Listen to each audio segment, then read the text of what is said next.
کر اور اس کے بعد امام سے کہتا ہے میں تمہیں قید کروں گا، قیدی بنا کے لے جاؤں گا۔ بڑا بہادر تھا وہ نوجوان۔ امام نے کہا تم مجھے قیدی بنائے، کہاں لے جاؤں گا آپ کو۔ امام کو قیدی بنانے آیا تھا۔ امام نے کہا حور تیری ماں تجھ پہ روئے۔ امام نے کہا تیری ماں تجھ پہ روئے۔ حور نے جواب دیا امام آپ نے میری ماں کو بہت سخت کہا، آپ مجھے کہہ دیتے میری ماں کو کیوں کہا بہت سخت کہا، لیکن اس کا جواب یہ ہے کہ آپ کی ماں کو کچھ کہا جائے، خدا کی قسم میں آپ کی ماں کو کچھ نہیں کہوں گا، کیونکہ آپ کی ماں فاطمہ ہے، آپ کی ماں فاطمہ ہے، میں کچھ نہیں کہوں گا۔ اللہ کو یہ ادا اتنی پسند آئی کہ حور جب میدان جنگ میں تھا تو اللہ نے اس کو ہدایت عطا فرمائی، جو فاطمہ کا احترام کرے وہ جہنم میں کیسے جائے۔ واہ واہ، اور جب کربلا تک لانے والا حر جب عین جنگ کے موقع پہ آکے کہتا ہے کہ معاف کر دے تو امام کہتے حر تو جہنم سے آزاد کر دیا گیا ہے، کیوں؟ نام فاطمہ ہے۔ تو سید کے سامنے نام فاطمہ کی کوئی تعریف کرنے والا ہو وہ اس کا دشمن بنے، مجھے یہ بات سمجھ میں نہیں آتی۔ کیا بات ہے۔ لیکن اعلیٰ حضرت حر کی طرح تو پہلے گستاخی پھر معافی والا معاملہ نہیں ہے، یہ تو اپنے آپ کو موروثی غلام کہتے ہیں، سبحان اللہ، غلام خانہ آزاد کہتے ہیں۔ اب معاذ اللہ اس سے کوئی یہ مفہوم مخالف نہ لے کہ میں حضرت حر سے بڑھ کر ان کو مانتا ہوں، ایسا نہیں ہے، ہم کسی سے بڑھ کر نہیں مانتے، وہ جو ہے وہی مانتے ہیں، غوث پاک کا غلام مانتے ہیں، غریب نواز کا غلام مانتے ہیں۔ وہ کہتے ہیں سیدہ فاطمہ کی شان میں نور بنت نور، سبحان اللہ، زوج نور، ہاں ہاں ہاں، ام نور، نور سبحان اللہ، یہ نور ہے، ہر جگہ الگ الگ معنی ہے۔ نور فاطمہ نور ہے، واہ بنت نور ہے، نور کی بیٹی ہے، واہ واہ واہ، یعنی ان کے بابا بھی نور ہیں۔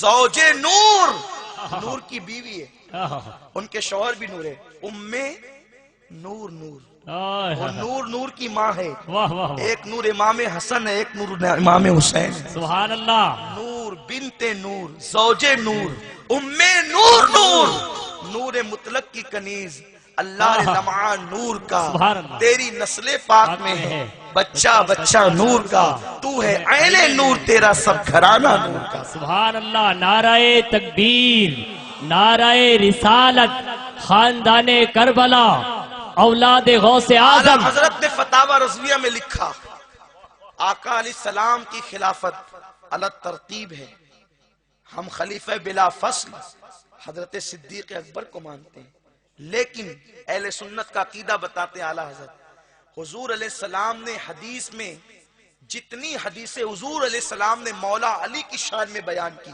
اتنی کسی اور کی شان میں بیان نہیں کی۔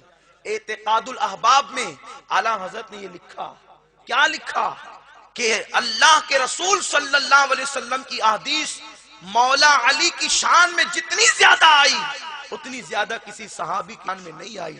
حضور علیہ السلام کی جتنی حضور علیہ السلام نے مولا علی کی بار بار شان بیان کی، وہ کس طرح کہ لوگ اعتراض کرتے مولا علی پر اور میرے آقا صلی اللہ علیہ وسلم علی کی شان بیان کرتے، لوگ کوئی اعتراض کرتے آقا شان بیان کرتے، پیارے آقا صلی اللہ علیہ وسلم کے پیارے دیوانوں جو مولا علی کی عظمتیں بیان کر رہا ہو، جو سیدہ فاطمہ کی شان بیان کر رہا ہو، جو آل رسول کی عظمت بیان کر رہا ہو، سادات کا ایک گھرانہ ماہریرہ میں رہتا ہے، اعلیٰ حضرت اسی خاندان کے سید آل رسول احمدی کے مرید ہیں۔ آپ کبھی بھی ماہریرہ گئے تو آپ چپل نہیں پہنتے تھے، جوتے نہیں پہنتے تھے، ننگے پیر چلتے تھے، کہتے تھے یہ آل رسول کا شہر ہے۔ جو آل رسول کے شہر میں کبھی جوتے پہن کر نہ چلا ہو وہ رسول کے شہر کی کتنی تعظیم کرتا ہوگا، کتنا احترام کرتا ہوگا۔ میرے پیارے آقا صلی اللہ علیہ وسلم کے پیارے دیوانوں اعلیٰ حضرت رضی اللہ تعالیٰ آل رسول کا اتنا احترام کرتے تھے، اتنی تعظیم کرتے تھے کہ اللہ اکبر، ایک مرتبہ سیدی اعلیٰ حضرت کے دروازے پر ایک شخص آ کر کے صدا لگاتے ہیں، ہے کوئی جو سید کو اللہ کے نام پر دے دے؟ تو آپ باہر نکلے اور نکلنے کے بعد آپ نے پیسوں کو یوں نہیں دیا سید کو، بلکہ ہاتھ میں پیسے لے کر یوں دیتے ہیں کہ میرا ہاتھ کسی سید کے ہاتھ پہ اوپر یوں نہ ہو جائے، اللہ اکبر، یوں دیتے ہیں۔ اور رقم اپنی مرضی سے نہیں دیتے ہیں، کئی پیسے ایک ساتھ ہاتھ میں لے کر آگے بڑھاتے ہیں، حضور آپ کو جتنا چاہیے اتنا لے لیجئے، اور اس کے بعد وہ ایک چونی اٹھا لیتے ہیں تو اعلیٰ حضرت اپنے گھر والوں کو کہتے ہیں خبردار آج کے بعد ان کو ہمارے دروازے پر آنے کی زحمت نہ ہو، روزانہ ایک چونی ان کے گھر پہ پہنچا دی جائے۔ میرے پیارے آقا صلی اللہ علیہ وسلم کے پیارے دیوانوں، سیدوں کی عظمت کا نعرہ لگانا الگ بات ہے، اور سیدوں پہ تقریر کر کے نذرانے لے جانا الگ بات ہے، اور سیدوں کی تعظیم کر کے دکھانا یہ بریلی کے امام احمد رضا کا ترہ امتیاز ہے، انہوں نے یہ کر دکھایا ہے۔ ہے کوئی ایسا جو وقت کا مجدد ہو اور ایک مزدور سید کے قدموں میں اپنا امامہ رکھتا ہو؟ یہ تاریخ ہے، آپ نے ہزاروں مرتبہ سنا ہے کہ ایک سید جو عالم نہیں تھا، حافظ نہیں تھا، مفتی نہیں تھا، اس کی ولایت کے چرچے نہیں تھے، ایک مزدور تھا جو بریلی میں پالکی اٹھاتا تھا، امام احمد رضا نے اپنا امامہ سرے بازار اس کے قدموں میں رکھا ہے اور کہا کہ مجھے معاف کر دیجئے، اس پر بھی دل نہ بھرا تو اسے جو ہے وہ پالکی میں بٹھا کر کے خود کاندھا دیا۔ ہے کوئی ایسا؟ اس کے بعد بھی امام احمد رضا کو گالیاں دی جائے گی؟ حیرت ہے۔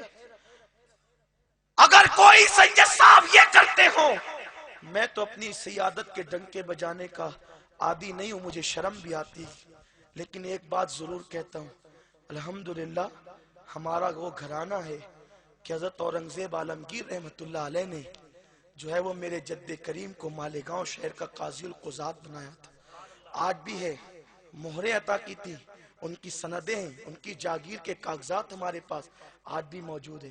آج بھی مرکزی حکومت جو ہے وہ جو اورنگزیب کی عطا کردہ مہریں ہیں اس کو آج اسٹیمپ کی حیثیت سے تصور کرتی ہے۔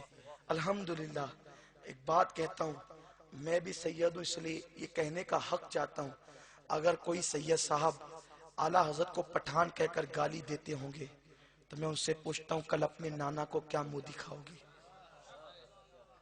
کل اپنے نانا کو کیا منہ دکھاؤ گے جس نے اپنی پوری زندگی کو ہمارے نانا جان صلی اللہ علیہ وسلم کی عظمت کے تحفظ کے لیے وقف کر دیا ہو؟ کہنے والوں نے کہا تھا مولانا آپ کسی کے شوہر ہیں، کسی کے باپ ہے، خاندان کے ہیں، آپ ذمہ دار ہیں، پوری رات لکھتے رہتے ہو، پڑھتے رہتے ہو، کتابیں دیتے ہو لوگوں کو، کبھی سو بھی جایا کرو۔ وہ اعلیٰ حضرت ہی تھے جو کہتے ہیں اے مشورہ دینے والے کیا تو مجھے کتے سے بدتر سمجھتا ہے؟ اس نے کہا حضور نہیں، میں تو آپ کو کتے سے بدتر نہیں سمجھتا۔ کہا کہ تو نے کتے کو نہیں دیکھا؟ مالک کتے کو ایک روٹی دیتا ہے تو وہ 24 گھنٹہ اس کے گھر پہ پہرا دیتا ہے، میرا رسول تو مجھے کھانا بھی دے رہا ہے، پانی بھی دے رہا ہے، مشفق ماں باپ ملے انہی کے صدقے، لباس ملا انہی کے صدقے، بیوی بچے ملے انہی کے صدقے، جو ملا انہی کے صدقے میں ملا۔ وہ کہتے ہیں خلق کے حاکم ہو تم، رزق کے قاسم ہو تم سے ملا جو ملا، تم پہ کروڑوں درود، اللہ اکبر۔ پھر کیا تھا؟ فرماتے ہیں اگر کتے کو ایک روٹی ملتی ہے وہ 24 گھنٹے مالک کے گھر کا پہرا دیتا ہے، مجھے تو سب کچھ در مصطفیٰ سے ملا ہے، کیا میں اپنے نبی کی شریعت کو پہرا نہیں دوں گا؟ حضور کے دین کا پہرا نہیں دوں گا؟ حضور کی عظمت کا پہرا نہیں دوں گا؟ اللہ اکبر۔ تمہیں پتا ہے تم جو چاہو کہہ لو، لیکن غوث پاک کے نزدیک اس احمد رضا کی عظمت کیا ہے یہ میں اور آپ نہیں، اپنے وقت کا ایک ولی کہتا ہے۔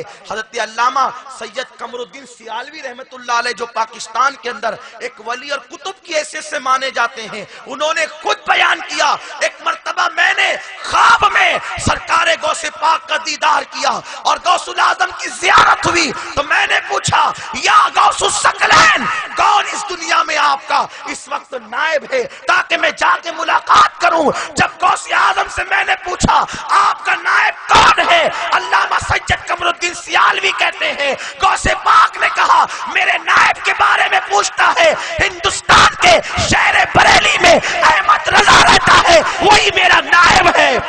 نعرہ تکبیر، نعرہ رسالت، فرمان غوث اعظم زندہ باد۔ علامہ قمر الدین سیالوی یہ بیان کرتے ہیں میں تم سے پوچھنا چاہتا ہوں اپنی آخرت خراب مت کرو، اپنی آخرت کو برباد مت کرو، امام احمد رضا سے اپنے رشتے کو جوڑ لو، کم سے کم نہیں ہو تعریف کر سکتے ہو تو کم از کم گالیاں تو نہ دو۔ وہ ہمارے نانا کی عظمت کا پہرے دار تھا جس نے اپنی اولاد کی پرواہ نہیں کی، جس کا عشق یہ تھا، وہ تڑپتا تھا تو عشق مصطفیٰ میں، وہ غمگین ہوتا تھا تو عشق مصطفیٰ میں، اسے غم ستاتے تھے تو وہ کہیں اور نہیں جاتا تھا، سیدو وہ تمہارے نانا سے عرضی کرتا تھا، غم ہو گئے بے شمار آقا، بندہ تیرے نثار آقا۔ جب وہ زمزم پیتا تھا، زمزم پینے والوں کو جناب اسماعیل یاد آتے ہیں، وہ زمزم میں بھی جلوہ مصطفیٰ دیکھتا تھا، اس کا عشق کیا تھا، وہ کیسا عاشق رسول تھا۔ وہ زمزم دیکھ کر کہتے ہیں ان کو بے مانگے ملا، ان کو رگڑ کر ایڑیاں، ان کو کس کو، ہمارے آقا کو، ہمارے داتا کو، ان کو بے مانگے ملا، ان کو رگڑ کر ایڑیاں، اور بے مانگے کیا ملا، انا اعطینا کل کوثر۔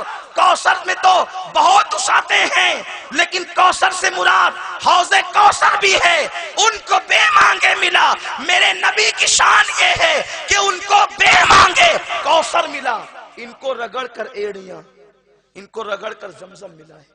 عظمت ہے، توہین نہیں کر سکتے، رگڑ کر ایڑیاں۔ زمزم پیو تو چند گھنٹے کے لیے بھوک بھی مٹ جائے، پیاس بھی، لیکن مٹے چند گھنٹوں کے لیے۔ زمزم ہضم ہو گیا تو پھر بھوک لگے گی نا، پیاس لگے گی، لیکن بے مانگے جو کوثر ملا ہے، ایک بار جو پی لے کبھی بھوک نہیں لگے، کبھی نہیں لگے گی، کبھی مرے گا بھی نہیں، کبھی پیاس بھی نہیں ملے گی۔ تو کہتے ان کو بے مانگے ملا، ان کو رگڑ کر ایڑیاں، صاحب کوثر کے ہمسر صاحب زمزم نے۔ لوگ حج کرتے، مینا جاتے، مزدلفہ جاتے، کعبہ دیکھتے تو جناب ابراہیم علیہ السلام یاد آتے ہیں، وہ کیسا عاشق تھا۔ کعبہ، مینا، مزدلفہ دیکھ کر کے ان کو مصطفیٰ یاد آئے، حضرت ابراہیم بھی یاد آئے، لیکن کس طرح یاد آئے دیکھیں، وہ کہتے ہیں ہوتے کہاں خلیل و بنا کعبہ و مینا، ہوتے کہاں خلیل و بنا کعبہ و مینا، لولاک والے صاحبی سب تیرے گھر کی ہے، اس کے طفیل حج بھی خدا نے کرا دیے، اصل مراد حاضری اس پاک در کی ہے، کعبے کا نام تک نہ لیا، طیبہ ہی کہا، پوچھا تھا ہم سے کس نے کہ نہضت کدھر کی ہے۔ اللہ اکبر۔ آپ غور تو فرمائیں، وہ امام احمد رضا ایسا عاشق رسول ہے، ایسی محبت رسول دل میں رکھنے والا ہے، اس عاشق رسول کے لیے ہمارے دل میں کوئی جگہ نہ ہوگی؟ تم جگہ دو نہ دو، نبی کی بارگاہ میں اس کی شان کیا ہے، اس کا مقام کیا ہے، وہ اپنا سب کچھ تج چکا ہے۔ ہم احسان فراموش ہو سکتے ہیں، نبی یہ پاک تو عطا کرنے والے ہیں۔ ہم جیسے نافرمانوں کو نوازتے ہیں، وہ تو وفادار تھا، سچا وفادار تھا، وہ بدنام ہو گیا، لیکن اس نے کبھی ان کے دشمنوں کے ساتھ ساز باز نہ کی، ساز گانٹ نہ کی، کبھی اتحاد نہ کیا۔ اس نے یہی پیغام دیا، اگر تمہارا کیسا ہی عزیز حضور کی شان میں ادنا سی توہین کر لے تو تن کا توڑ تعلق ختم کر لو، کوئی تعلق نہ رکھو، ایسے نکال کر پھینک دو جیسے دودھ سے مکھی نکال کر پھینکتے ہو۔ جب وہ دنیا سے جا رہا تھا وہ امام، تو 2 گھنٹہ 17 منٹ پہلے، وصال سے 2 گھنٹہ 17 منٹ پہلے اس نے یہی وصیت کی تھی، کسی گستاخ رسول سے ہاتھ نہ ملانا، ان سے اتحاد نہ کرنا، ان کو محبت کی نظر سے نہ دیکھنا، جو کچھ محبت ہے وہ سب مصطفیٰ پیارے کے لیے ہے، مدینے والے آقا کے لیے ہے، مصطفیٰ جان رحمت کے لیے ہے۔ آپ کو پتا ہے وہ اولاد سے زیادہ اپنے نبی کو چاہتا تھا، کہتا نہیں تھا، حقیقت میں چاہتا تھا۔ تمہیں پتا ہے اس کا مقام نبی کی بارگاہ میں کیا تھا؟ ایک بزرگ ہے بریلی شریف میں جن کا نام دھوکا شاہ ہے، وہ مجذوب تھے اور وہ ایسی گفتگو کرتے تھے، بات کہتے کچھ تھے، لوگ سمجھتے کچھ تھے۔ ایک دن اعلیٰ حضرت بیٹھے ہوئے تھے، دھوکا شاہ آئے اور آنے کے بعد اعلیٰ حضرت کو بھی دھوکے میں ڈالنے لگے اور کہنے لگے بتاؤ مولانا، تم یہ کہتے ہو کہ نبی کی سلطنت زمینوں پر بھی اور آسمانوں پر بھی ہے، دلیل کیا ہے؟ اعلیٰ حضرت نے کہا سب سے بڑی دلیل تو یہی ہے کہ آقا نے ارشاد فرمایا، حدیث صحیح ہے کہ میرے 2 وزیر زمینوں پر ہیں، میرے 2 وزیر آسمانوں پر ہیں۔ تو زمین کے وزیر صدیق و عمر ہے، آسمانوں کے وزیر جبریل و میکائیل ہے۔ اب بتاؤ، جو وزیر وہی ہوتے ہیں جہاں حکومت ہوتی ہے، آسمانوں پر وزیر مطلب آسمانوں پر حکومت ہے، زمین پر وزیر مطلب زمینوں پر حکومت ہے۔ دھوکا شاہ نے ایسا کہا، انکار بھی نہ کیا، اعلیٰ حضرت کو غصہ آ گیا۔ لوگ کہتے وہ جلالی تھا، ہاں وہ جلالی تھا، وہ غصے والا تھا، ہاں وہ غصے والا تھا، لیکن جب اپنوں کا معاملہ تھا تو وہ رحماء بینہم کی تصویر تھا، اور جب نبی کے دشمنوں کا معاملہ تھا تو وہ شداء علی الکفار کے مزداق 2 دھاری تلوار تھا۔ انہیں غصہ اپنے لیے نہیں آتا تھا، انہیں غصہ رسول کی عظمت کے دشمنوں کے لیے آتا تھا، نبی کی توہین کرنے والوں کے لیے آتا تھا، اور خدا کی قسم نبی کے گستاخ کو دیکھ کر جس سے غصہ نہ آئے وہ اپنے ایمان کا احتساب کر لے، وہ اپنے ایمان کو ٹٹول لے۔ ایمان نہیں ہے تو ہی غصہ نہیں آتا، ورنہ جس کے دل میں ایمان ہے اسے عمر کی طرح غصہ آتا ہے منافق کو دیکھ کر کے، جس کے دل میں ایمان ہے اسے صدیق اکبر کی طرح غصہ آتا ہے۔ وہ غصے والا تھا لیکن سنیوں پر غصہ نہیں کرتا تھا۔ وہ دشمن احمد پہ شدت کیجئے، ملحدوں کی کیا مرفت کیجئے، غیظ میں جل جائے بے دینوں کے دل، یا رسول اللہ کی کثرت کیجئے، شرک ٹھہرے جس میں تعظیم حبیب، اس برے مذہب پہ لعنت کیجئے۔ وہ دشمنان رسول کے لیے غصے والا تھا لیکن اپنوں کے لیے اس کا حال یہ تھا۔ اذان ثانی کے مسئلے میں حیدرآباد جامعہ نظامیہ کے بانی علامہ شیخ الاسلام انوار اللہ فاروقی سے اختلاف ہوا تو خط میں جو القابات لکھے ہیں وہ آپ اٹھا کر کے پڑھیں۔ کہتے ہیں حضور آپ نے فلاں کتاب پہ تصدیق کر دی ہے لیکن آپ کے اور ہمارے درمیان نسبت قادریت محبت کی علامت ہے۔ آپ بھی غوث اعظم کے غلام ہیں، میں بھی غوث پاک کا نام لیوا ہوں۔ آپ غور تو کریں لجاجت کتنی ہے، کس قدر لو نرمی ہے اپنوں کے لیے یہ، لیکن جس کے خلاف غلط پروپیگنڈا کر دیا گیا ہو، یاد رکھنا کبھی غلط پروپیگنڈے کا شکار نہ ہونا۔ اٹھا کر امام احمد رضا کی کتابیں پڑھو۔ ہاں کوئی جاہل اعلیٰ حضرت کا نام لے کر اگر سید کی توہین کرے تو اس کا ذمہ دار وہ خود ہے، اعلیٰ حضرت اس کے ذمہ دار نہیں ہے۔ کوئی مقرر تقریر کے اندر اگر بک دے اپنی جہالت کی بنیاد پر اس کا ذمہ دار وہ ہے، اعلیٰ حضرت نہیں ہے۔ ورنہ اگر یہی بات لے لی جائے تو پھر معاذ اللہ محفوظ کون رہے گا؟ اسلام میں شراب حرام ہے، ہزاروں مسلمان شراب پیتے ہیں، تو کیا کوئی یہ کہے گا کہ اسلام میں شراب جائز ہو گئی؟ مجرم شرابی ہے، اسلام نہیں ہے۔ اسلام میں زنا حرام ہے، مسلمان زنا کرتے ہیں تو کیا اسلام میں زنا حلال ہو گیا؟ معاذ اللہ، اس کا الزام اسلام کے سر آئے گا؟ نہیں، زانی مجرم ہے، اسلام نہیں۔ اسی طرح اگر مسلک اعلیٰ حضرت کا نعرہ لگا کر کوئی سیدوں کی توہین کرتا ہے تو وہ نعرہ لگانے والا ذمہ دار ہے، اعلیٰ حضرت ذمہ دار نہیں ہے۔ اعلیٰ حضرت نے تو تعلیم دی ہے۔ اب اگر کوئی نفس کا غلام تعظیم نہیں کرتا، اب میں کہتا ہوں یار ایک میرا مشورہ ہے، سیدوں کو غرض کیا ہے کسی کی تعظیم کا مطالبہ کرنے کی؟ آپ محتاج ہو، آپ تعظیم کا مطالبہ کیوں کرتے ہو؟ خدا نے تو آپ کی عظمت اتنی بڑھا دی ہے کہ آپ کے دادی کے گھر میں جبریل جیسا فرشتہ بھی اجازت کے بغیر نہیں آتا۔ ارے جو قدر والا ہوگا وہی تمہاری قدر کرے گا، جو نا قدرہ ہوگا وہ تمہاری قدر کیا جانے گا۔ وہ کہتے ہیں بے اجازت جن کے گھر جبریل بھی آتے نہیں، قدر والے، واہ واہ واہ، قدر والے، واہ واہ واہ، پڑھتے ہو سمجھتے نہیں، قدر والے جانتے ہیں قدر شان اہل بیت۔ واہ واہ واہ، نعرہ تکبیر، نعرہ رسالت، فیضان قادری دولہا۔ قدر والے قدر جانتے، تم مطالبہ مت کرو، تمہیں جہاں بیٹھا ہے بیٹھ جاؤ، کیونکہ ہیرا کیچڑ میں بھی ہوتا ہے تو ہیرا ہی ہوتا ہے۔ اس کے ہیرا ہونے میں کیا فرق آتا ہے؟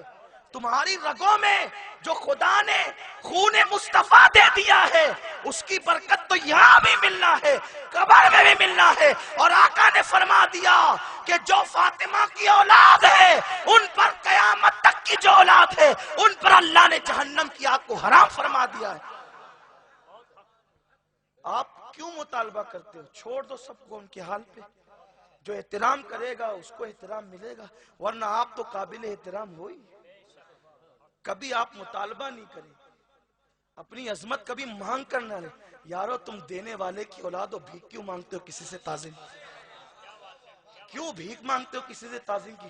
تمہارا نانا تو وہ ہے، کیا آپ کو نہیں پتا حاتم طائی کی اولاد میں سے ایک شخص سے کسی سید کی ملاقات تھی، اس نے کہا میرا دادا اتنا سخی تھا کہ 10 دروازے بنا رکھے تھے، جس دروازے سے فقیر آتا ہے 1 2 3 4 ایک وقت میں 10 دروازوں سے آتا، میرا دادا 10 کو دیتا تھا، نہ نہیں کہتا تھا۔ سید نے تنزیہ مسکرا کر کہا بس یہی تیرا دادا تھا؟ خدا کی قسم میرا نانا مصطفیٰ تو وہ شان والا تھا جو ایک مرتبہ آ کر مانگ لیتا اتنا دے دیتا کہ دینے والا بنا دیتا۔ سبحان اللہ، سبحان اللہ، سبحان اللہ۔ یارو تم دینے والے کی اولاد ہو، تم مانگتے کیوں؟ اپنی عظمت اپنی عظمت خود جانو، اپنی شان کو مٹی میں نہ ملاؤ۔ میرے پیارے آقا علیہ السلام کے پیارے دیوانوں تو عرض کر رہا تھا، اعلیٰ حضرت نے سادات کی تعظیم کا درس دیا۔ اعلیٰ حضرت کے زمانے میں ایک فتنہ اٹھا تھا، بہت سے علماء اہل سنت اس میں بہہ گئے تھے ایک حدیث کو لے کر۔ میں وہ گفتگو عرض کروں گا، وہ دھوکہ شاہ والی، لیکن بات آئی وقت تو نہیں۔ ایک فتنہ اٹھا تھا، دیکھیں خارجی ہمیشہ فتنہ اٹھاتے ہیں، دشمن ہے، سادات ہر زمانے میں رہے، علی کے دشمن کب نہیں رہے؟ ہر زمانے میں رہے، لیکن بگڑتا کیا ہے؟ بگاڑ کیا لیں گے؟ کبھی کچھ نہیں بگاڑیں گے، نہ بگاڑا ہے نہ بگاڑیں گے، کسی کے کہنے سے کچھ نہیں ہوتا۔ ہیرے کی عظمت کا انکار کرنے سے ہیرے کو کچھ فرق نہیں پڑتا، دنیا کہے گی اندھا ہے نہیں جانتا۔ اور یار سیدوں سے دشمنی لینے والا صحابی کا بیٹا ہوتا ہے تو بھی دنیا اس کو جوتے کی نوک پہ اڑا دیتی ہے۔ جب صحابی کے بیٹے کی قدر نہیں ہوتی تو آج کل کے لوگ کیا حیثیت رکھتے ہیں؟ جو ٹکرائے گا وہ ہلاک ہو جائے گا۔ آج تک قبر کا نشان بھی نہیں اس کی، یزید کی قبر کا نشان بھی نہیں ہے۔ اور حالت یہ ہے کہ جو اس کے ماننے والے ہیں وہ بھی آج تک ہمت نہیں کرتے کہ اپنے بیٹوں میں سے کسی کا نام یزید رکھے، یعنی چاہ بھی رہے تو چھپ چھپ کے چاہ رہے ہیں، لوگوں کے سامنے ظاہر نہیں ہوتے۔ یہ حالت ہے، تو فکر نہیں کرو اس کی، اپنی نسبتوں کو مضبوط رکھو اور عمل کے معاملے میں مضبوط ایسے بن جاؤ کہ جو دیکھے پکار اٹھے۔ 14.5 صدیوں بعد کے سید کا یہ عالم ہے تو کربلا والے سید کی شان کا عالم کیا ہو؟ اپنی زندگی سے یاد تازہ کرا دو، اپنی راتوں کو جتنا ہو سکے۔ ہماری دادی فاطمہ پوری رات مصلی پہ ہوتی تھی، ہم آدھا گھنٹہ تو رہیں، ہم آدھا گھنٹہ تو رہیں، ہم آؤ فگاں تو کریں۔ ہمارے نانا جان پوری رات مصلی پر گزارتے تھے امت کی مغفرت کی دعا کے لیے، ہم اپنے مریدوں کے لیے تو 1 گھنٹہ مصلی پر بیٹھ کے دعا کریں۔ یہ سنت ہمیں زندہ کرنی ہے، دنیا جو چاہے کچھ کرے، یہ سنت ہمیں زندہ کرنی ہے۔ عرض یہ کر رہا تھا، ایک فتنہ اٹھا ایک حدیث کو لے کر کہ آقا نے فرمایا فاطمہ یہ مت سمجھنا کہ تو نبی کی بیٹی ہے تو میں تمہیں بخشوا لوں گا، عمل کرنا۔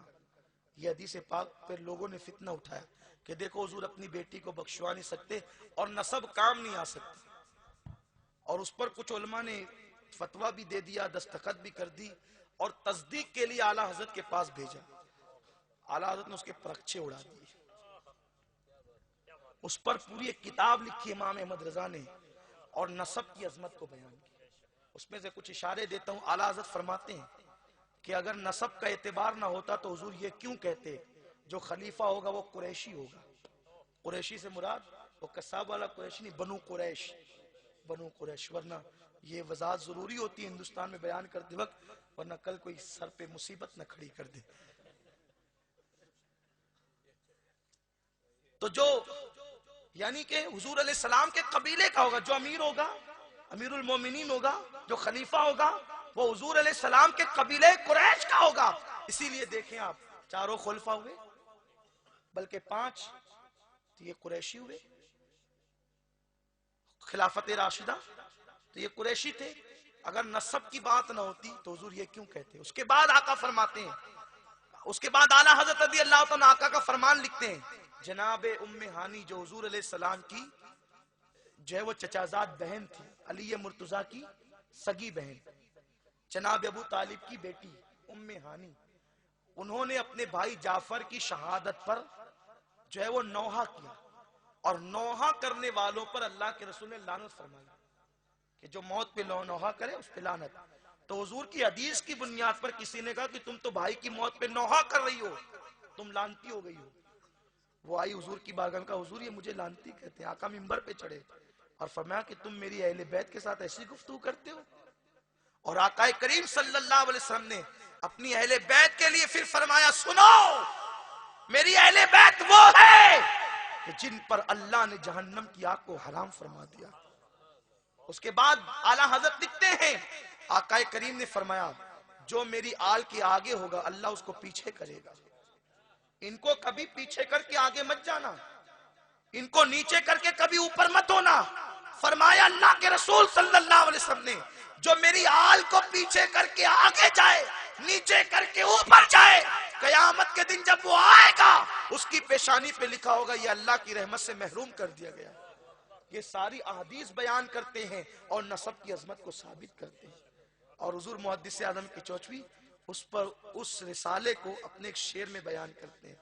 فصل ایمان پہ ہے فصل نسب بھی موقوف، بو لہب کو بھی لگا ہاتھ نہ تبت کے سوا۔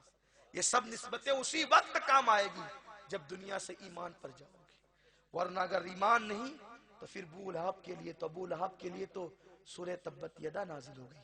تو میرے پیارے آقا علیہ السلام کے پیارے دیوانوں، پڑھو اعلیٰ حضرت کی کتابوں کو پڑھو، انہوں نے سیدوں کی عظمت بتائی ہے۔ بہرحال دھوکہ شاہ نے کہا کہ کچھ ایسی بات کہی کہ انکار نہیں کیا، لیکن اعلیٰ حضرت جلال میں آ گئے، فرمایا جاؤ یہاں سے۔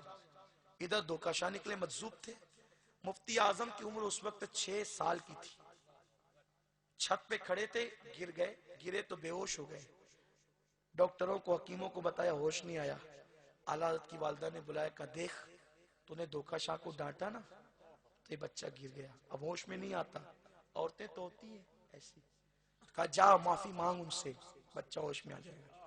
اعلیٰ حضرت نے کہا ماں میں نے کبھی تمہاری بات کاٹی نہیں، کبھی نہیں کاٹی بات، لیکن ماں نبی کی عظمت کی بات ہے، میرے نبی کی حکومت کے بارے میں وہ چوں چرا کر رہے تھے، میں کیسے برداشت کرتا۔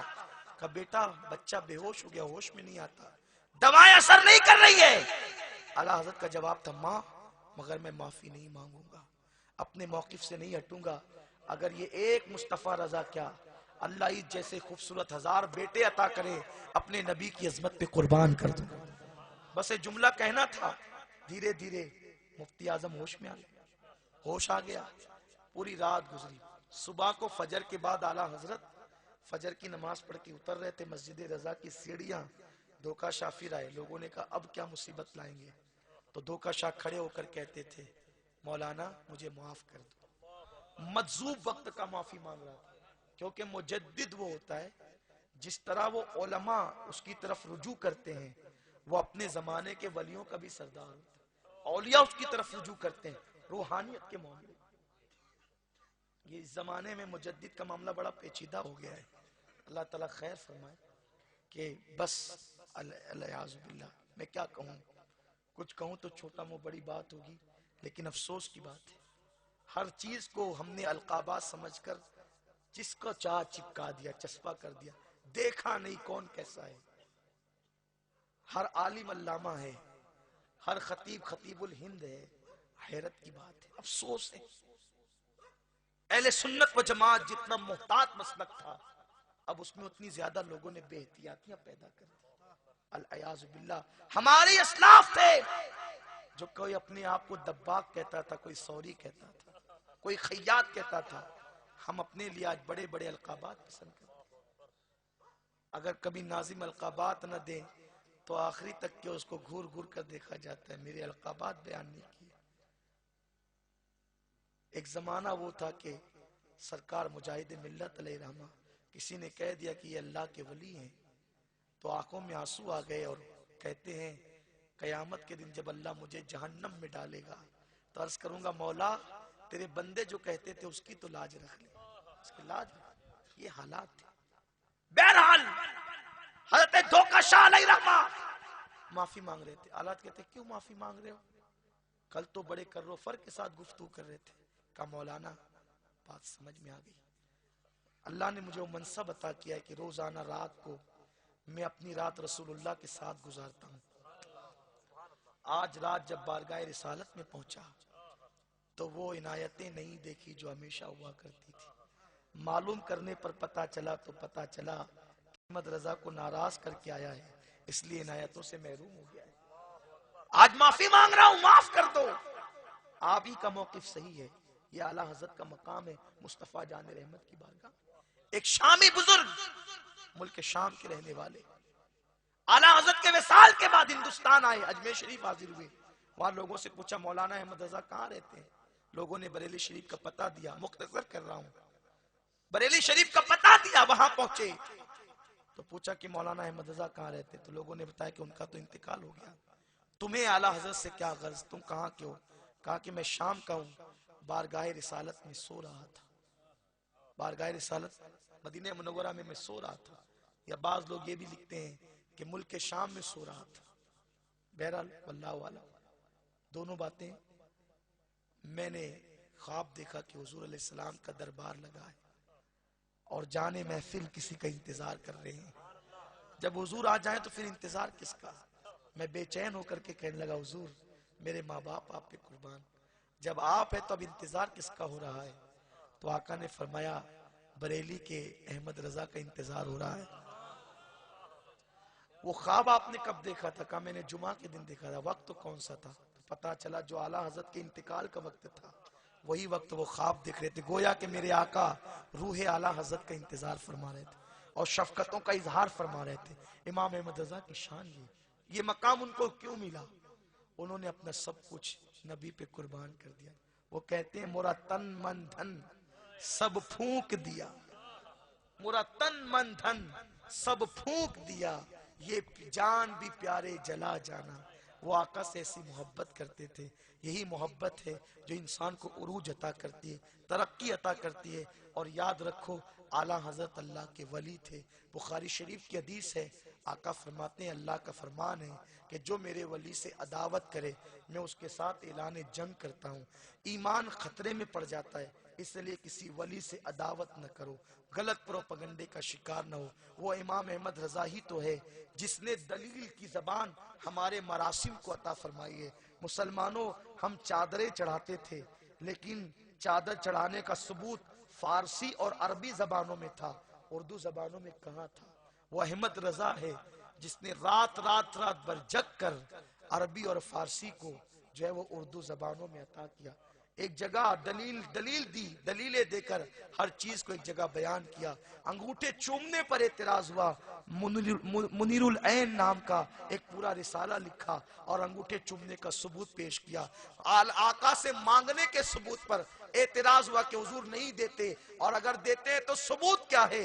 الامن والعلا لکھ کر ایک پوری ضخیم کتاب لکھ کر امام احمد رضا نے ثبوت پیش کیا کہ جس نبی نے سب کچھ دیا وہ کیا نہیں دے سکتے؟ جس نے ایمان دیا، اسلام دیا، جس کے ہاتھوں سے قرآن ملا، قرآن جس کے بارے میں کہتا ہے کہ اللہ و رسول نے غنی کر دیا، تو جو غنی کرنے والے رسول ہیں، جو قاسم نعمت ہے، وہ کیا نہیں دے سکتے؟ یہ ساری چیزیں انہوں نے کم و بیش 1000 کتب میں عطا فرمائی۔ انہوں نے دلیل کی زبان دی ہے، صندل چڑھاتے ہو اس کو دلیل کی زبان دی ہے، عرس کرتے ہو دلیل کی زبان دی ہے۔ لیکن ہاں دنیا اعلیٰ حضرت پر اس لیے ناراض ہے کہ انہوں نے جو ناجائز تھا اس کو ناجائز لکھا اور جو جائز تھا اس کو جائز لکھا۔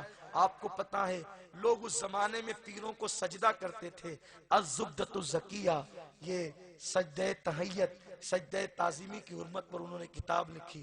حضرت خواجہ حسن نظامی محبوب الہی کے آستانے کے سجادہ نشین تھے، وہ بھی قائل تھے سجدہ تعظیمی کے، لیکن آپ نے جب کتاب لکھی تو تھوڑے ناراض ہو گئے۔ لیکن وہ حق پر آدمی تھے، یعنی کہ حق پسند آدمی تھے، تو اب لوگوں نے ناراضگی دیکھ کر کے سوچا کہ چلو اعلیٰ حضرت کی غیبت کریں، تو امام احمد رضا کے بارے میں ان کو چھڑانا شروع کیا۔ یہ ہوتا ہے نا، جو قریب کے لوگ ہوتے کان بھرتے۔ تو خواجہ حسن نظامی کو جب کہا کہ دیکھو وہ مولانا احمد رضا تو ایسے ویسے، کہا سنو ان کا ہمارا اختلاف علمی اختلاف ہے۔ خواجہ حسن نظامی ایسے ہونے چاہیے، اختلاف ہے علمی اختلاف ہے، لیکن جہاں تک مولانا احمد رضا کی بات ہے وہ ہمارے مسلک کے نمائندے ہیں۔ ہمارے رسول کی عظمت پہ جو حملہ کرتے ہیں لوگ تو وہ اس کا جواب دیتے ہیں، اس لیے ہم احمد رضا کے خلاف ایک جملہ نہیں سن سکتے۔ اختلاف اپنی جگہ علمی اختلاف ہے، لیکن مولانا احمد رضا ہمارے مسلک کے نمائندے۔ یہ تھا ہمارے بزرگوں کا طریقہ، اور ان کے پیر و مرشد جن کا نام آل رسول تھا، جو آل رسول تھے، جب اعلیٰ حضرت بیعت ہوئے ہیں تو وہ فرماتے ہیں کل قیامت کے دن اللہ مجھ سے پوچھے گا احمد رضا تو کیا لایا ہے؟ تو اللہ مجھ سے پوچھے گا آل رسول تو کیا لایا ہے؟ تو عرض کر دوں گا مولا میں احمد رضا کو لایا۔ یہ آل رسول کون ہے؟ آل رسول بدائیوں کی خانقاہوں میں، بدائیوں کی خانقاہ میں ان کے خلفاء ہیں۔ یہ وہ آل رسول ہے کہ چوچا کے علی حسین اشرفی میاں شیخ المشائخ جو حضور محدث اعظمین کے نانا ہیں، حضور محدث اعظمین کے نانا ہیں، علی حسین اشرفی میاں بھی ان کے خلیفہ ہیں، آل رسول احمدی کے، اعلیٰ حضرت بھی خلیفہ ہے، لیکن قربان آل رسول ناز کر رہے ہیں امام احمد رضا۔ اتنے سارے خلفہ ہونے کے بعد تو کچھ تو ہوگا اعلیٰ حضرت میں، آل رسول کی نظروں نے کچھ تو دیکھا ہوگا، تبھی تو کہہ رہے ہیں کہ قیامت کے دن اللہ کی بارگاہ میں احمد رضا کو پیش کروں گا۔ جس کا مرشد اس پہ ناز کرے. میرے پیارے آقا علیہ السلام کے پیارے دیوانوں، وہ اعلیٰ حضرت ہی ہے جس نے ہمیں بتایا کہ نبی کی میلاد منانا دونوں جہان میں سرخ روئی کا ذریعہ ہے، زمین کے اوپر خوشی کا، زمین کے اندر عذاب سے محفوظ رہنے کا. اسی لیے وہ پیغام دے گئے. میلاد کا مہینہ شروع ہو گیا ہے، لیکن چونکہ عنوان یہ دیا گیا تھا اس لیے میں نے اس پہ گفتگو کی. آپ سے یہ کہتا ہوں، آقا کی میلاد آ رہی ہے، یہ سارے عیدوں کی عید ہے، یہ عیدوں کی عید ہے. اسی عید کے صدقے ساری عیدیں ملی ہے، اسی خوشی کے صدقے ساری خوشی ملی ہے. یہ عید نہ ہوتی تو نہ عید الفطر ہوتی، نہ بقرعید ہوتی، نہ رمضان ہوتا، نہ لیلۃ القدر ہوتی، کچھ نہیں ہوتا. اسی عید کے صدقے ساری خوشیاں ہیں. یہ عید دھوم دھام سے مناؤ. شیخ عبدالحق محدث دہلوی کہتے ہیں کہ جس گھر میں نبی کی میلاد کی محفل ہوتی ہے، سال بھر اللہ اس گھر کو غموں سے اور حادثات سے بچا لیتا ہے. رحمتوں کی برسات ہوتی ہے. اپنے گھروں پہ کمکمے لگاؤ، لائٹنگ لگاؤ. یہ کیوں ہے؟ یہ تعظیم کے لیے، احترام کے لیے. کافروں کو پتہ چلے، پوچھے بھئی مسلمانوں کے گھر کبھی سجتے نہیں، اس تاریخ کو کیوں سجتے ہیں؟ تو پتہ چلے گا کہ حضور کی آمد ہے. تو پوچھیں گے یہ حضور کون ہے، محمد عربی کون ہے؟ تو پھر حضور کی سیرت بتانے کا موقع ملے گا. یہ بھی تبلیغ کا طریقہ ہے. اور پھر حضور کون ہے؟ قربان. وہ کیا ہے؟ ان کی سیرت کیا ہے؟ ایک عیسائی نے جب آقا کی سیرت پڑھی تو اس نے 100 لوگوں کو پوری دنیا میں منتخب کیا. میں سمیٹ رہا ہوں اپنی گفتگو کو، اختتام کی طرف لے جا رہا ہوں.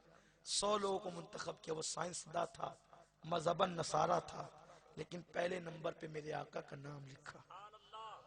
لوگوں نے پوچھا تو سائنسداں ہے اور تو عیسائی ہے، اگر سائنس کے اعتبار سے نمبر دیے ہیں تب بھی محمد کا پہلا نمبر نہیں، اور مذہب کے اعتبار سے تو عیسائی کو گاڈ مانتا ہے، خدا مانتا ہے عیسیٰ علیہ السلام کو، لیکن تو محمد عربی کو ایک نمبر دیتا ہے. اس نے کہا میں نے سب کی زندگی پڑھی، لیکن جب مصطفیٰ جان رحمت کی سیرت پڑھی تو میں مجبور ہو گیا کہنے پہ کہ محمد ایک نمبر پر ہے. کہا کیا ہوا، کیا دیکھا تو نے؟ تو اس نے بیان کیا کہ ایک واقعے نے مجھے بہت متاثر کیا. کیا بات؟ وہ کیا واقعہ تھا؟ میرے آقا کی زندگی اس طرح لوگوں کے سامنے آئے گی، اپنی طرح بشر کہہ کے نہیں آئے گی، سید البشر کہو گے تو سامنے آئے گی. میلاد میں پابندی لگاؤ گے تو حضور کی زندگی سامنے نہیں آئے گی. میلاد کا جشن مناؤ گے تو حضور علیہ السلام کی عظمت سامنے آئے گی. کہ وہ واقعہ یہ تھا، اللہ کے رسول ایک باغ میں بیٹھے تھے، کچھ بچے کھیل رہے تھے. ایک شخص آیا اور اپنے بیٹے کو بیٹا کہہ کے پکارا. تو محمد عربی نے فرمایا اے شخص، اپنے بیٹے کو بیٹا کہہ کے مت پکار، یہاں پھر کہیں پکارنا، یہاں نام لے کر پکار. اس نے کہا حضور جب وہ میرا بیٹا ہی ہے، بیٹا کیوں نہ کہوں، نام لے کر کیوں کہوں؟ کہا اور جگہ کہنا، یہاں نہ کہنا. کہا یہاں کیوں نہیں؟ آقا فرماتے ہیں احد کے شہیدوں کے بچے، یتیم بچے یہاں کھیل رہے ہیں. اگر تو اپنے بیٹے کو بیٹا کہہ کے پکارے گا تو ان بچوں کو اپنی یتیمی یاد آ جائے گی، ان کا دل دکھ جائے گا. وہ شخص کہتا ہے اس واقعے نے مجھے اتنا متاثر کیا، جو یتیم چھوٹے چھوٹے بچوں کے دلوں کا خیال رکھتا ہو وہ اس قابل ہے کہ اس کو ایک نمبر پہ رکھا جائے. حضور کی زندگی یہ، آقا کی سیرت یہ ہے. تو آقا کی آمد کا جشن مناؤ. اور اگر کوئی کہے کہ حضور کی آمد کہاں سے ثابت ہے تو قرآن سے ثابت ہے. اللہ فرماتا ہے، سورہ یونس کی آیت ہے، قُلْ بِفَضْلِ اللَّهِ وَبِرَحْمَتِهِ فَبِذَلِكَ فَلْيَفْرَحُوا. اللہ فرماتا ہے حبیب فرما دو جب اللہ کے فضل سے تمہیں اللہ کی رحمت ملے یا اللہ کا فضل اور اللہ کی رحمت ملے تو تم خوشی مناؤ، خوشی کرو. اے اللہ رحمت ملے تو خوشی کرے، رحمت ملنے پہ خوشی کرے. تو رحمت کون ہے؟ تو اللہ فرماتا ہے قرآن میں وَمَا أَرْسَلْنَاكَ إِلَّا رَحْمَةً لِّلْعَالَمِينَ. اے محبوب ہم نے آپ کو تمام عالمین کے لیے رحمت بنا کر بھیجا. تو حضور کی آمد پر تو خوشی کرنے کا حکم اللہ دے رہے. اللہ خوشی کیسی کرے؟ مسکرا دے، صرف مسکرا دے، صرف یہی خوشی ہے. تو آگے بیان کیا گیا ہوا خیر مما یجمعون. خوشی کرو، اس دن بچا کر مت رکھو بلکہ خرچ کرو، خرچے والی خوشی کرو. تو جس دن خرچہ کرنے کا اللہ کا حکم ہے تم فضول خرچی کہنے والے ہوتے کون ہو؟ اور سنو، یہ لائٹنگ لگانا، یہ جھنڈے لگانا، یہ پرچم لگانا، یہ سب احادیث سے ثابت ہے۔ مدارج النبوہ میں حضرت شیخ عبدالحق محدث دہلوی لکھتے ہیں کہ آمد مصطفیٰ کے دن حضرت جبریل 70,000 فرشتوں کے ساتھ آئے، ایک 3 جھنڈے لائے، ایک جھنڈا آمنہ کے گھر پہ لگایا، ایک جھنڈا کعبے پہ لگایا، ایک جھنڈا بیت المقدس پہ لگایا، اور دوسری روایت ایک کعبے کی چھت پہ، ایک مشرق میں، ایک مغرب میں۔ اب میں آپ کو بتاؤں، جبریل نے آمنہ کے گھر پہ بھی لگایا اور کعبے پہ بھی لگایا اور بیت المقدس پر بھی لگایا۔ جب میں نے چشم تصور سے دیکھا کہ ان 3 کا انتخاب کیوں کیا گیا تو میرے سمجھ میں آیا، آمنہ کے گھر پہ لگا کے جبریل نے بتا دیا کہ انسانوں کے گھروں پہ جھنڈا لگانا یہ جبریل کی سنت ہے نبی کی آمد کے موقع پر، اور پھر کعبے پہ لگا کے بتایا کہ اللہ کے گھر پہ جھنڈا لگانا یہ بھی جبریل کی سنت ہے۔ سبحان اللہ۔ بیت المقدس پہ کیوں لگایا؟ وہاں کیا ہے؟ ابراہیم علیہ السلام کا مزار ہے، اسحاق علیہ السلام کا مزار ہے، یوسف علیہ السلام کا مزار ہے، انبیاء کا مزار ہے۔ وہاں جھنڈا لگا کے بتا دیا کہ مزارات بزرگان دین پہ جھنڈے لگانا آقا کی آمد پر یہ بھی جبریل کی سنت ہے۔ سبحان اللہ۔ نعرہ تکبیر، نعرہ رسالت، سرکار کی آمد۔ اور جبریل جھنڈا لگاتے ہیں اور یہ منع کرتے ہیں تو ان کے منع کرنے سے نہیں مانیں گے، کیونکہ ہم ابلیسی نہیں ہیں، ہم جبریلی لوگ ہیں۔ ہم جبریل کے مسلک والے ہیں، جبریل کے عقیدے والے ہیں، تو ہم جبریل علیہ السلام کی سنت پر عمل کریں گے۔ اس لیے یاد رکھو مسلمانوں، جھنڈے بھی لگاؤ، کمکمے بھی لگاؤ۔ کا کمکموں کا ثبوت کا ہے؟ آپ کو نہیں پتا؟ یہ آسمان بغیر ستاروں کے بھی تو رہ سکتا تھا۔ ستارے کیوں ہیں؟ آسمان کیوں ہے؟ گل کیوں ہے؟ پتیاں کیوں ہے؟ یہ سب کیوں ہے؟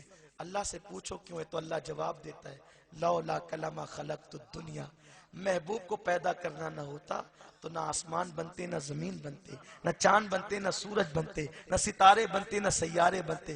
یہ ستارے چمک رہے ہیں، مصطفیٰ کے صدقے میں چمک رہے ہیں۔ ان کو آنا تھا تو اللہ نے ستاروں کو پیدا کیا۔ اللہ تو قادر ہے، تو ستاروں کو جگمگا سکتا ہے۔ ہم بندے ہیں، مجبور ہے، ستارے نہیں بنا سکتے۔ ستارے نہیں بنا سکتے تو لائٹنگ تو لگا سکتے ہیں۔ وہ خدا ہے، وہ ستارے بناتا ہے محبوب کے لیے، ہم لائٹنگ نہیں لگا سکتے۔ اس لیے چراغا کرو، روشنی کرو، اور یہ بھی کرو کہ غریبوں کو صدقہ دو، یتیموں کو دو، بیواؤں کو دو، صدقہ عام کرو۔ جلوس نکالو تو جلوس کے اندر ناچو نہیں، ڈھول مت پیٹو، پیشانی پر پٹیاں باندھ کر کے کود فان مت کرو۔ جلوس میں چلو، باوضو چلو، ادب کے ساتھ چلو۔ تم جلوس میں چلتے ہو، تمہارے ساتھ اللہ کے فرشتے چلتے ہیں۔ درود و سلام پڑھتے ہوئے چلو، ادب اور احترام کے ساتھ چلو۔ تم جلوس میں ناچو گے، دنیا کہے گی ہم بھی کسی کے آگے ناچتے ہیں، یہ بھی ناچ رہے ہیں، ان میں ہمیں فرق کیا ہے؟ اپنے مذہب کو بدنام مت کرو، ایسے چلو ادب کے ساتھ۔ دنیا دیکھ کر پکار اٹھے، مسلمان کتنا نظم و ضبط والا ہے، کتنا ڈسپلین ہے ان کے اندر۔ ارے جب امتی کے ادب کا یہ عالم ہے تو نبی کے کردار کا عالم کیا ہوگا؟ اس لیے جلوس کو کھیل تماشا نہ بناؤ، ادب کا خیال رکھو۔ اللہ تعالی ہم سب کو عمل کی توفیق دے۔ پھر اعلیٰ حضرت کے پیغام پہ گفتگو ختم کرتا ہوں۔ اعلیٰ حضرت کہتے ہیں کسی کے منع کرنے سے نہیں مانیں گے، حشر تک ڈالیں گے ہم پیدائش مولا کی دھوم، حشر تک ڈالیں گے ہم پیدائش مولا کی دھوم۔ مثل فارس نجد کے قلعے گراتے جائیں گے، خاک ہو جائے عدو جل کر مگر ہم تو رضا، دم میں جب تک دم ہے ذکر ان کا سناتے جائیں گے۔ اللہ تعالیٰ دوران گفتگو کوئی غلطی ہو تو معاف فرمائے۔ میں اپنی پوری گفتگو اپنے استاد کے استاد حضور علوی صاحب کے حوالے سے بارگاہ رسالت میں بارگاہ اعلیٰ میں پیش کرتا ہوں۔ اللہ قبول فرمائے۔ وما علینا الا البلاغ۔ السلام علیکم۔ سبحان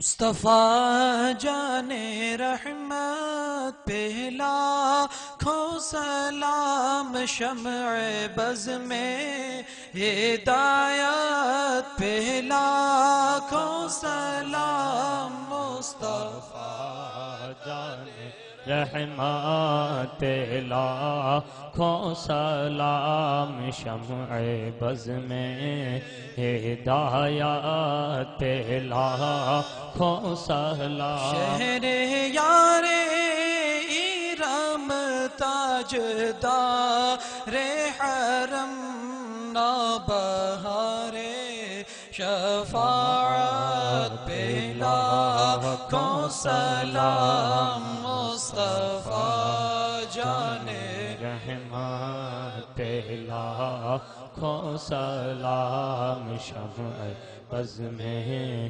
ہدایت پہ لاکھوں سلام طلع البدر علینا من ثنیات الوداع وجب شکر علینا ما دعا للہ داعی یا نبی سلام علیکہ یا رسول سلام علیکہ یا حبیب سلام علیکہ صلوات اللہ علیکہ آپ کا تشریف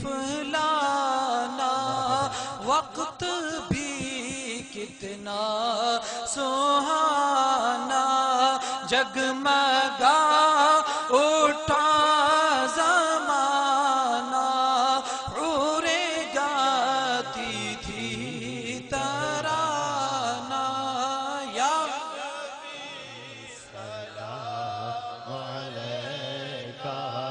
یا رسول سلام علیکہ یا حبیب سلام صلوات اللہ علیہ وہ عطا دے تم عطا لو وہ وہی چاہے جو چاہو کیوں رضا مشکل سے ڈریے جب نبی مشکل کشا ہو یا نبی سلام علیکہ یا رسول سلام علیکہ یا حبیب سلام علیکہ صلوات اللہ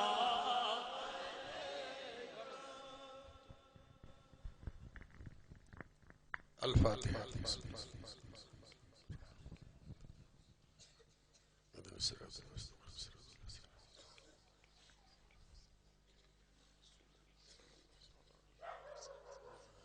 کریم کارساز بندہ نوازا پروردگارہ بے نیازہ بادشاہ اس محفل پاک کو قبول فرما لے آمین جو کچھ تقریریں ہوئی بیانات ہوئے اللہ رب العزت ہم کو اس پر عمل کرنے کی توفیق عطا اللہم فرمائے آمین تمام مسلمانوں کی امام اہل سنت فاضل بریلوی کے نقش قدم پر ان کے مسلک پر عمل کرنے کی توفیق عطا اللہم فرمائے آمین امام اہل سنت سے سچی محبت عطا فرمائے کرم فرما فضل فرما رحم فرما یا اللہ تمام مسلمانوں کو ایک کر دے اور نیک کر دے نمازیں پڑھنے کی توفیق عطا فرما جو نمازیں پڑھ رہے ہیں ان کے سروں کو لذت سجدہ عطا فرما بلا کر اپنے پیارے حبیب کے روضے پاک پر ظاہری باطنی ہمیشگی کی دولت عطا فرما یا اللہ عالم اسلام پر جو مسلمان ہیں سب پر فضل فرما کرم فرما رحم فرما اللہم ربنا تقبل منا انکا انت السمیع العلیم وتب علینا یا مولانا انکا انت التواب الرحیم ان اللہ وملائکتہ یصلون علی النبی ایہا الذین آمنوا صلوا علیہ وسلموا تسلیما اللہم صلی علی سیدنا مولانا حبیبنا مولانا محمد وعلی